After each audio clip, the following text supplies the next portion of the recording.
আজকে আমি ভীষণই মজার, খুবই টেস্টি এবং খুবই হেলদি গাজরের লাড্ডু রেসিপি আপনাদের সাথে শেয়ার করব।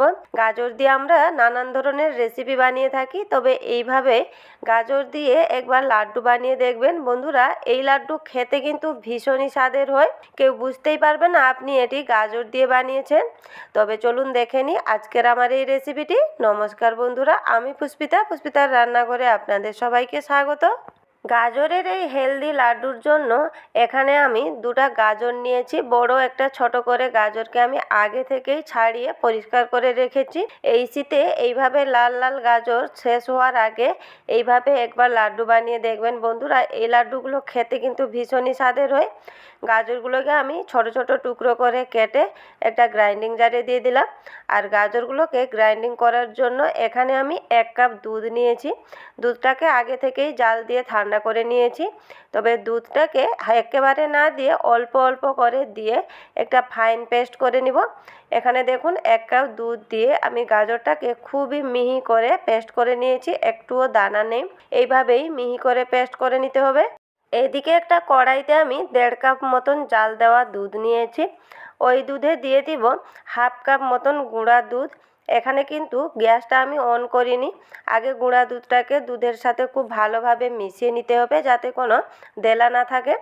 এখানে আমি গুঁড়া দুধটাকে দুধের সাথে খুব ভালোভাবে মিশিয়ে নিচ্ছি। গুঁড়া দুধটাকে এখানে খুব ভালোভাবে মিশিয়ে নিয়েছি। এরপর তাতে দিয়ে দিব পরিমাণ মতো চিনি। চিনিটা এখানে আপনারা বেশি কমও করে নিতে পারেন।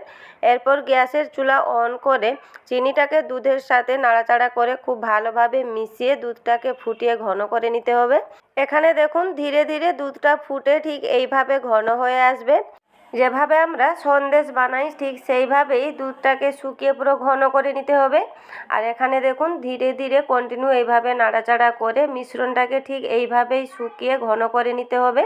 এইভাবে যখন মিশ্রণটা শুকিয়ে ঘন হয়ে কড়াইটা ছেড়ে দিবে তখন গ্যাসের ফ্লেম বন্ধ করে মিশ্রণটা বের করে নিতে হবে। এখানে আমার সন্দেশের মিশ্রণটা রেডি হয়ে গেছে। একটা প্লেটে আমি বের করে নিচ্ছি। আর মিশ্রণটাকে হালকা একটু আমি ঠান্ডা করে নিয়েছি, তবে সম্পূর্ণ ঠান্ডা করা যাবে না। হালকা একটু গরম থাকা অবস্থায় হাতে অল্প একটু ঘি লাগিয়ে নিব। অল্প একটু ঘি লাগিয়ে নিয়ে মিশ্রণটা থেকে অল্প অল্প করে নিয়ে এইভাবে ছোট ছোট বলের মতো রেডি করে নিতে হবে। হালকা গরম থাকা অবস্থায় এইভাবে ছোট ছোট বল বানালে খুব সুন্দরভাবে বলগুলো বানানো হয়ে যায়। তাই গরম থাকা অবস্থায় আমি সমস্ত বলগুলো এখানে বানিয়ে নিয়েছি। এরপর এদিকে একই কড়াইতে আমি 2 চামচের মতো ঘি নিয়ে নিলাম। ঘিটাকে হালকা একটু গরম করে নিতে হবে। এরপর তাতে দিয়ে দিব যে গাজর আর দুধের পেস্টটা করে রেখেছিলাম। সমস্ত গাজরের পেস্টটা ওই কড়াইতে দিয়ে দিব। কড়াইতে দেওয়ার পর তাতে দিয়ে দিব খুবই সামান্য পরিমাণে লবণ। লবণটা দিলে গাজর খুব তাড়াতাড়ি সেদ্ধ হয়ে যাবে আর লাড্ডুর টেস্টটাও খুব ভালো আসবে। এরপর নুনটাকে গাজরের সাথে খুব ভালোভাবে মিশিয়ে নিয়েছি। ঢাকা দিয়ে 2 থেকে 3 মিনিট মতন এইভাবে সেদ্ধ করে নিব। এখানে গাজর যেহেতু গ্রাইন্ডিং করা আছে খুব তাড়াতাড়ি সেদ্ধ হয়ে যাবে।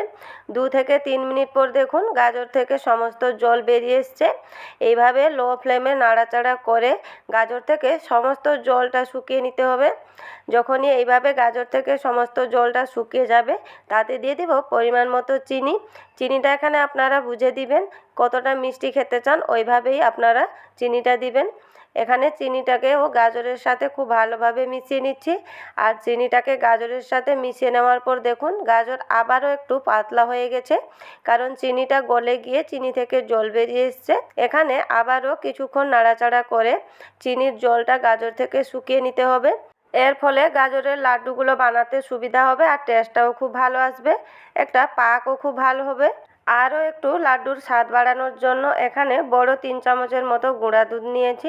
দুধটাকেও গাজরের সাথে খুব ভালোভাবে এখানে মিশিয়ে নিতে হবে। দুধটাকে গাজরের সাথে খুব ভালোভাবে মিশিয়ে নিয়ে আবারও 2 থেকে 3 মিনিট মতন গাজরের ডোটাকে এইভাবে নাড়াচাড়া করে পুরো শুকিয়ে নিতে হবে। এইভাবে শুকিয়ে নিলে লাড্ডুগুলো বানাতেও সুবিধা হবে। এখানে দেখুন গাজরের ডোটাকে পুরো শুকিয়ে নিয়েছি।